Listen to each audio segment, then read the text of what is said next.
దేవుడు మిమ్మల్ని గొప్ప చేయ మొదలు పెడితే ఎవరు దాన్ని ఆపలేరు. ఆయన ద్వారం తెరిస్తే దాన్ని ఎవరు మూయలేరు. ఆయన ద్వారాన్ని మూసివేస్తే దాన్ని ఎవరు తీయలేరు. ఆయన ఒక మార్గాన్ని చూపిస్తే ఆ మార్గాన్ని అడ్డుకునేవారు ఎవరు లేరు. ఆయన మిమ్మల్ని హెచ్చించడం ప్రారంభిస్తే మిమ్మల్ని తగ్గించడానికి ఎవరి వల్ల సాధ్యం కాదు. అయితే లేఖనాల్లో యెహోషువ భక్తునితో దేవుడు మాట్లాడాడు. యెహోషువ, ఈ ధర్మశాస్త్రం, ఈ దేవుని వాక్యం ఎల్లప్పుడూ నీ మనసులో రేయింబగళ్ళు ధ్యానించాలి. అంతేకాకుండా నీ నోట ఆ వాక్యం ఉండాలి. నీ హృదయంలో వాక్య ధ్యానం కలిగి ఉండు. నువ్వు వెళ్ళు మార్గం అంతట్లో నేను నీకు తోడై ఉంటాను. నిన్ను బలపరుస్తాను. నీకు మార్గములు చూపిస్తాను. నువ్వు వర్ధిల్లేలా చేస్తా అన్నాడు. ఆ దేవుని వాగ్దానమే ఈరోజు మనం ధ్యానం చేస్తున్నాం.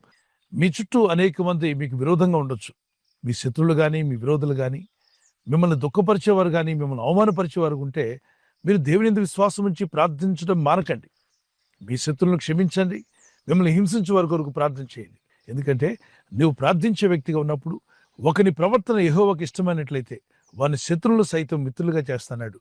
మీకు దేవుని పట్ల ఉన్న నమ్మిక, దేవుని పట్ల మనకున్న నిరీక్షణ, మనం చేసే ప్రార్థన విధానాన్ని దేవుడు చూసినప్పుడు ఖచ్చితంగా మిమ్మల్ని అవమానపరిచేవారు కానీ, మిమ్మల్ని ఇబ్బంది పెట్టే శత్రువులు ఎదుట, వారి కన్నుల ఎదుట మిమ్మలను దేవుడు గొప్ప చేయ మొదలు పెడతాడు. అది త్వరలోనే రాబోతుంది. విశ్వసించి ప్రార్థించండి. మిమ్మలను దేవుడు హెచ్చించడం ప్రారంభిస్తే దాన్ని ఎవరు ఆపలేరు. 75వ కీర్తనలో ఒకరిని హెచ్చించువాడు, ఒకరిని తగ్గించువాడు కూడా ఆయనే. మిక్కిలి చిన్న విషయాల్లో నమ్మకంగా ఉంటే మిక్కిలి గొప్ప విషయాలకు దేవుడు మనల్ని నడిపిస్తాడు. కనుక